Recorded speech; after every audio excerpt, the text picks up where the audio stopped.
दोस्तों, income tax act के अंतर्गत बिज़नेस करना बहुत मुश्किल होता जा रहा है क्योंकि सरकार नए-नए रूल लेके आ रही है और इनकम टैक्स एक्ट भी बदल रहा है, आर्टिफ़िशियल इंटेलिजेंस का यूज़ किया जा रहा है। दोस्तों, 1 अप्रैल 2025 से यदि कोई व्यक्ति कैश ट्रांज़ैक्शन करता है, तो उस केस में इनकम टैक्स ऑफ़िसर कौन से क्वेश्चन पूछ सकता है, इसके बारे में इस वीडियो में डिस्कशन करेंगे और यदि आप ये क्वेश्चन का सही जवाब नहीं देते हैं, तो उस केस में कितना टैक्स लग सकता है, इसके बारे में भी इस वीडियो में डिटेल में डिस्कशन करेंगे। तो आप इस वीडियो को अंत तक ज़रूर देखें और सभी लोगों के साथ शेयर करें ताकि उन तक ये जानकारी पहुँच पाए। दोस्तों, इनकम टैक्स दिन-ब-दिन बदल रहा है और पेनल्टियाँ भी लगाई जा रही हैं इनकम टैक्स ऑफ़िसर के द्वारा यदि कोई व्यक्ति टैक्स की नॉन कॉम्प्लायंस कर रहा है। इसलिए आप हमारे व्हाट्सएप चैनल को सब्सक्राइब कर लें। क्यूआर कोड स्क्रीन पे भी दिया गया है, कमेंट में पिन किया गया है ताकि आपको इनकम टैक्स के रेगुलर अपडेट आपके मोबाइल पे ही मिलते रहें और आप इनकम टैक्स की प्रोविज़न को कॉम्प्लाई कर पाएँ। रेगुलर अपडेट के लिए CA Satbir Singh YouTube channel subscribe कर लें और नोटिफिकेशन बेल भी प्रेस कर दें। इनकम टैक्स ऑफिसर कौन से क्वेश्चन पूछ सकता है यदि कोई व्यक्ति कैश ट्रांजैक्शंस करता है 1 अप्रैल 2025 से, इसके बारे में इस वीडियो में डिटेल में डिस्कशन करेंगे। दोस्तों, बहुत से लोगों के क्वेश्चन होते हैं कि कैश ट्रांजैक्शन से रिलेटेड इनकम टैक्स ऑफिसर इतना ज़्यादा क्यों क्वेश्चन पूछता है।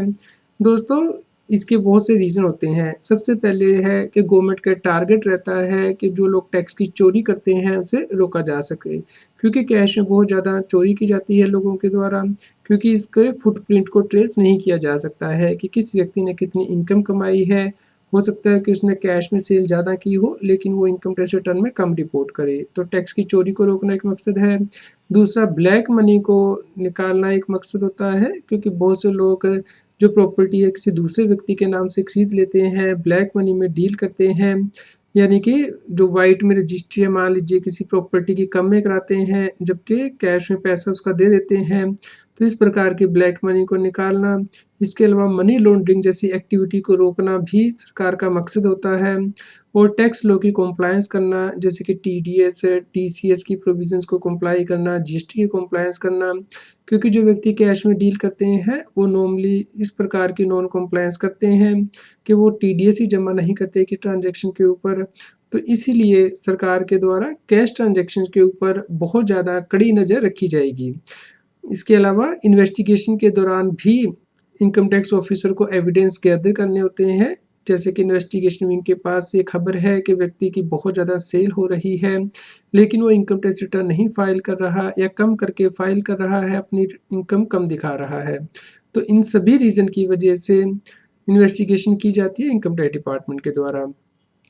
इसके अलावा क्या कोई ट्रांज़ैक्शन लेजिटिमेट है, क्या इल्लीगल सोर्स से तो नहीं आमदन हो रही टैक्स पेयर को, इसे भी इनकम टैक्स डिपार्टमेंट के द्वारा चेक किया जाता है, क्योंकि ज़्यादातर जो कैश ट्रांज़ैक्शंस होती हैं, उनका फुटप्रिंट नहीं होता, तो ये शक रहता है इनकम टैक्स ऑफिसर को कि कहीं ये इल्लीगल सोर्स से तो इनकम नहीं अर्न की जा रही, जैसे कि करप्शन से, टेररिज्म, एक्स्ट्रा से।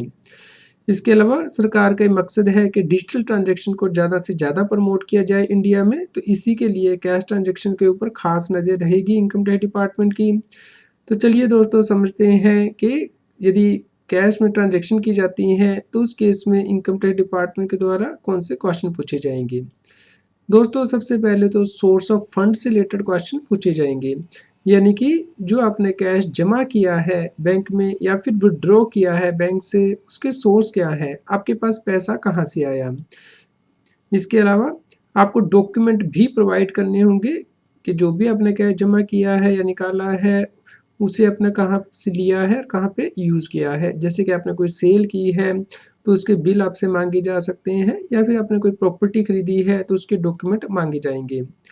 यदि आपको कैश किसी गिफ्ट से मिला है, तो उस केस में जिस व्यक्ति ने आपको कैश दिया है, उसका पैन नंबर आपको प्रोवाइड करना होगा और क्या उस व्यक्ति के पास ये कैपेसिटी थी कि क्या वो आपको कैश दे सके, इसे भी आपको ही प्रूव करना होगा। नॉर्मली देखा जाता है कि लोग अपने रिलेटिव से, रिश्तेदार से पैसा ले लेते हैं। अब आपको ये भी बताना होगा कि रिश्तेदार के पास पैसा कहाँ से आया, क्या वो इनकम टैक्स रिटर्न फाइल करता है या नहीं, तो उसका सोर्स भी आपको एक्सप्लेन करना होगा। क्या जो कैश आपने रिसीव किया है वो किसी सेल से किया है, तो उस केस में सेल के बिल और डॉक्यूमेंट भी आपको प्रोड्यूस करने होंगे। दोस्तों, आप ये जानना चाहेंगे कि ये इनकम टैक्स डिपार्टमेंट क्यों जानना चाहता है कि आपको पैसा कहाँ से आया? दोस्तों इनकम टैक्स डिपार्टमेंट ये वेरीफाई करना चाहता है कि क्या टैक्स पेयर की इनकम लीगल सोर्स से है या फिर इलीगल सोर्स से। इसके अलावा टैक्स चोरी को रोकना भी सरकार का मकसद है कि कहीं कोई अनडिस्क्लोज्ड इनकम तो नहीं है जो इसके ऊपर के टैक्स पे नहीं कर रहा है। एंटी मनी लॉन्ड्रिंग और फाइनेंसिंग ऑफ टेररिज्म को कॉम्बैट करने के लिए भी इनकम टैक्स डिपार्टमेंट अपना एक्शन लेता है, क्योंकि देखा गया है कि बहुत से लोग जो है करप्शन में या फिर ब्लैक मनी के द्वारा पैसा कमाते हैं, तो उसे रोकना सरकार का मकसद रहता है। दोस्तों इनकम टैक्स डिपार्टमेंट के द्वारा कैश ट्रांजैक्शन से रिलेटेड भी क्वेश्चन पूछे जाते हैं। चलिए समझ लेते हैं कि क्वेश्चन क्यों पूछे जाते हैं और क्या पूछे जाते हैं। दोस्तों जो पर्पज़ है ट्रांजैक्शन का, उसके लिए क्वेश्चन पूछे जाते हैं, जैसे कि आपने ये ट्रांजैक्शन किस पर्पज़ के लिए की है, क्या मकसद था आपका कैश ट्रांजैक्शन करने का, आपने बैंकिंग चैनल को क्यों यूज़ नहीं किया और कैश में ही ट्रांजैक्शन क्यों की है, और यदि आपने कैश में कोई परचेज़ की है तो उस केस में परचेज़ डॉक्यूमेंट आपको प्रोवाइड करने हैं। तो इस प्रकार आपको परचेज़ बिल्स सँभाल के रखने होते हैं, क्योंकि इनकम टैक्स डिपार्टमेंट ये आपसे माँग सकता है। अब आपके मन में क्वेश्चन होगा कि ये क्यों आइडेंटिफ़ाई किया जाता है, ये क्वेश्चन क्यों पूछे जाते हैं पर्पज़ ऑफ ट्रांज़ैक्शन से रिलेटेड। क्योंकि इनकम टैक्स ऑफिसर को लगता है कि टैक्स पेयर की अनडिस्क्लोज्ड इनकम हो सकती है, जिससे कि वो खर्चे कर रहा है और वो डिस्क्लोज़ नहीं कर रहा, अपने इनकम टैक्स रिटर्न में टैक्स नहीं पे कर रहा। इसलिए इनकम टैक्स ऑफिसर इस इनकम की एडिशन करना चाहता है आपके हैंड में, या फिर वो स्क्रूटनी और इन्वेस्टिगेशन करना चाहता है कि कहीं आप इलीगल इनकम तो नहीं कमा रहे हैं, या ऐसी इनकम जो आईटीआर में रिपोर्ट नहीं हो रही है, या कहीं मनी लॉन्ड्रिंग की एक्टिविटी में तो टैक्स पे इन्वॉल्व नहीं है। दोस्तों इसके अलावा भी कुछ और क्वेश्चन पर्पज ऑफ ट्रांजेक्शन से रिलेटेड पूछे जाते हैं। तो चलिए समझते हैं कि डिटेल ऑफ ट्रांजेक्शन से रिलेटेड कौन से क्वेश्चन पूछे जाते हैं। आपसे पूछा जाएगा कि एग्जैक्ट डेट, टाइम और लोकेशन क्या थी जहां से कि आपने कैश ट्रांजैक्शन की है। इसके अलावा ये भी पूछा जाएगा कि नेम एड्रेस उन पार्टियों के क्या हैं जो किस ट्रांजैक्शन में इन्वॉल्व हैं। मान लीजिए आपने कोई प्रॉपर्टी खरीदी है कैश में, तो जिस व्यक्ति से प्रॉपर्टी खरीदी है उसके भी आपको डिटेल देनी होगी, उसके पैन नंबर्स, एड्रेस एक्स्ट्रा, क्योंकि इनकम टैक्स डिपार्टमेंट इसकी डिटेल इन्वेस्टिगेशन करेगा। यदि मल्टीपल ट्रांजैक्शन की जाती हैं तो हर ट्रांजैक्शन के लिए ये डिटेल आपको उपलब्ध करानी होती है। तो इसका क्या मकसद है, ये क्वेश्चन क्यों पूछे जाते हैं। इनकम टैक्स ऑफिसर देखना चाहता है कि क्या आपने अपनी इनकम सही फाइनेंशियल ईयर में रिपोर्ट की है, क्या आपने अपनी इनकम टैक्स की रिटर्न में उसे पे टैक्स पे कर दिया है उस साल में। तो अकाउंटिंग और ऑडिट ट्रेल के लिए पूछा जाता है, कहीं आपने कोई ट्रांजैक्शन करने में कोई गलती तो नहीं की है, इनकम अंडर रिपोर्ट की हो और एक्सपेंसेस ओवर रिपोर्ट किए हों, ज़्यादा दिखाए हों, इसलिए एक्सपेंसेस को भी ट्रैक किया जाता है। और यदि और पार्टी भी इन्वॉल्व होती हैं तो उन्हें भी इनकम टैक्स डिपार्टमेंट के द्वारा सम्मन जारी किया जाता है और उनकी स्क्रूटनी की जाती है और उनके ऊपर भी कार्रवाई की जाती है इनकम टैक्स डिपार्टमेंट के द्वारा। तो इसलिए ये डिटेल पूछी जाती है। तो कुछ और ट्रांजैक्शन भी इनकम टैक्स डिपार्टमेंट के द्वारा पूछे जाते हैं, वो रिलेशनशिप से रिलेटेड होते हैं कि जिस व्यक्ति के साथ आपने ट्रांजैक्शन की है उससे आपका रिलेशनशिप क्या है। तो चलिए हम समझ लेते हैं कि कौन से ऐसे क्वेश्चन हैं जो कि पूछे जाएंगे। तो आपसे पूछा जाएगा कि जिस व्यक्ति से आपने कैश लिया है या दिया है उसके साथ आपका संबंध क्या है, क्या रिलेशनशिप है आपका, और क्या आपने ट्रांजैक्शन आर्म लेंथ प्राइस पे की है, यानी कि जो मार्केट वैल्यू है ट्रांजैक्शन की, क्या उस पे की है, उससे कम में की है। कहीं ऐसा तो नहीं है कि आपने खर्चे ज़्यादा दिखाने के लिए जो प्राइस है वो बढ़ा दिया है, या इनकम कम करने के लिए प्राइस कम कर दिया है। तो इसे आइडेंटिफाई किया जाता है। तो ये क्वेश्चन क्यों पूछे जाते हैं, क्योंकि इनकम टैक्स डिपार्टमेंट को लगता है कि टैक्स पेयर किसी बेनामी ट्रांजैक्शन में इन्वॉल्व हो सकता है, यानी कि actual owner beneficial owner transaction का कोई और है, इसलिए इसे आइडेंटिफाई किया जाता है। या फिर इनकम टैक्स ऑफिसर को लगता है कि इसे लोन ट्रीट किया जाना चाहिए, गिफ्ट, तो इसके लिए भी रिलेशनशिप बहुत इंपॉर्टेंट होता है, क्योंकि यदि आप रिलेटिव से कोई गिफ्ट लेते हैं तो उस पर टैक्स नहीं लगता, लेकिन यदि आप नो रिलेटिव से गिफ्ट लेते हैं 50,000 से ज़्यादा का तो उस पर टैक्स लगता है। या फिर इनकम टैक्स ऑफिसर को लगता है कि कोई टैक्स को चोरी करने की कोशिश की गई है, क्योंकि रिलेटेड पार्टी अपना खर्चा बढ़ा रही है या इनकम करके कम करके दिखा रही है, तो इससे टैक्स चोरी की संभावना बढ़ जाती है। और रिलेटेड पार्टी की ट्रांजैक्शन की भी स्क्रूटनी की जाती है इनकम टैक्स डिपार्टमेंट के द्वारा, इसके लिए आपसे क्वेश्चन पूछे जाते हैं। और क्या ट्रांजैक्शन लीगल है या इलीगल है, इससे भी रिलेशनशिप से पता चल जाता है, क्योंकि अगर ट्रांजैक्शन इलीगल होती है तो उस केस में इनकम टैक्स डिपार्टमेंट के द्वारा पेनल्टी लगाई जाती है, इन्वेस्टिगेशन कंडक्ट की जाती है।